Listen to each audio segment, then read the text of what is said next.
everyone says now that marketers have to do more with less, and we've heard that in many different cases. Sometimes it's actually a goal, sometimes it's a guiding principle.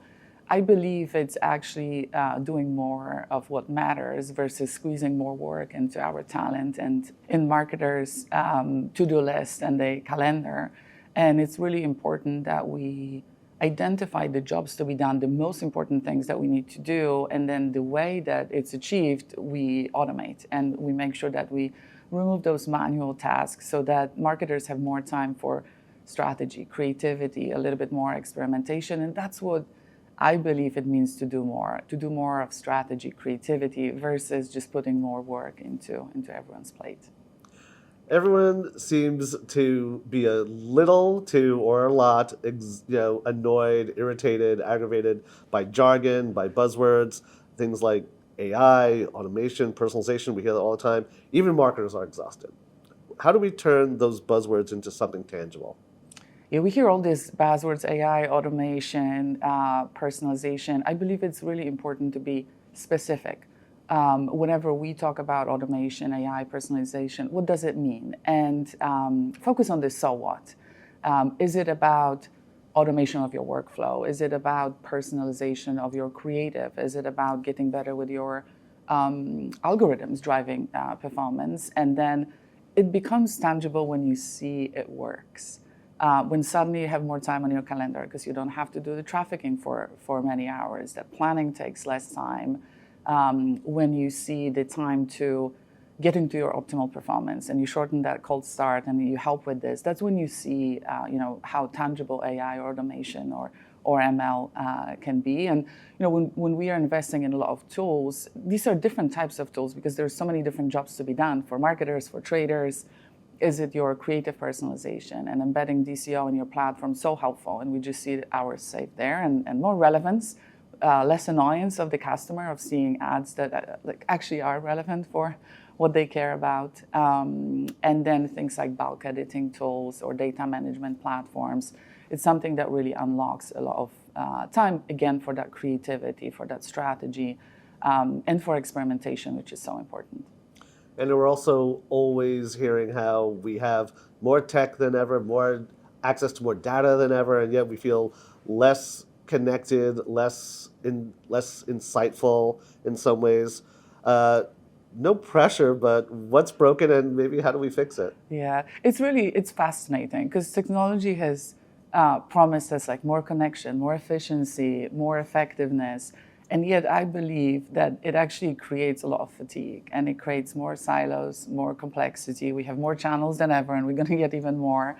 And it's fascinating because it feels like the more tools, the more platforms you have, the harder it is to actually drive business outcomes. I call it a growth paradox, actually. And it's something that I believe that it's not about more tools. It's not about more platforms. It's not about more, different reporting or insights, but it's about the connection. And it's a connection of the first-party data that marketers and brand managers have. It's about connecting those tools because if our job becomes orchestrating between tools, something is broken.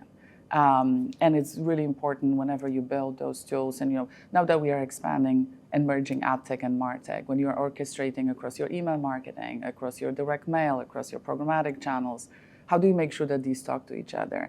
And it's both when you start your planning, your forecasting, your trafficking and execution, and then the flows and messaging, sequencing, and so on, and then the insights. How can you do it more and more in real time? Like, it's not just the RTB programmatic part, but even when you measure incrementality, that shouldn't be a tool that you need to wait a few more weeks to then get the results and wait for the your next campaign flight. It's so important. Like, how do you break that growth paradox and get to your performance with the least amount of effort that is needed? So, and sometimes it's okay, even if you have multiple platforms, you use multiple tools for reporting, or if it's in one, as long as it talks to each other and as long as the data and insights are flowing, that's how you can get the efficiency and effectiveness. And let's explore measurement a little bit more. Measurement, the elephant in the room, in every room, especially at conferences like this, in offices like yours. How do you help brands prove impact without adding yet more tools and more tools and more tools. Yeah, it feels like it's another year of attribution, and I think it's going to continue to be that because we are getting more and more channels, more and more measurement tools as well. I believe the biggest challenge actually still with measurement is getting a clear definition of what success means for that specific campaign, for that specific activation. And the closest we can bring it to the business outcomes, to the brand growth and the business growth, the easier it is. And we still have a lot of proxies and media metrics and some of the business metrics. We get different metrics from the CMO and the CFO. We get different metrics sometimes from the agencies and the brand, or the strategist and then the trader. And I think as long as we ask really good questions and restate the success criteria, I think this is really important. I think measuring across, your attribution and whatever you're using, MMM or incrementality or just attribution, just making sure that if you have to use proxies, they truly reflect the business outcome that you are driving, and you have your stakeholder alignment. Like, I believe this is really critical.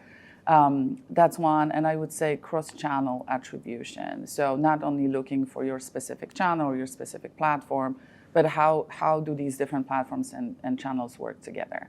And how can you look across like your assisted attribution, your assisted conversion, and then looking at the path to conversion. I believe in transparency, and the more visibility you have into your path to conversion, which are the ones that are most common, the quickest one, the ones with highest revenue, and how you can then optimize across your channels and your platforms. We see so much success with our cross-channel attribution. As you're doing your orchestration, you remove the need of like pausing your campaigns and doing a lot of experimentation. Like, I still encourage that a lot, but you can see already a ton when you're looking at the holistic view and how that can inform your budget investments and then your future campaigns. And I'd briefly like to return to where we started. How would you rewrite the cliche of let's do more with less? Yeah, it's. I believe it's not that much about do more with less. It's about do more of what matters. Do more of what drives business outcomes and your brand growth. So that's how I would rewrite it. And I think there is another one that comes so close with this, and we all, heard about big data, about AI, about all of the automation. And I would say just starting smaller and learning in a sequential way. You don't always need like big data and doing more with less around the big data. You need smart data. You need smart insights, and insights that matter and link to your business outcomes and link to what grows your brand. That's another cliche, I would say, that you probably need less data than you think, but the right type of data.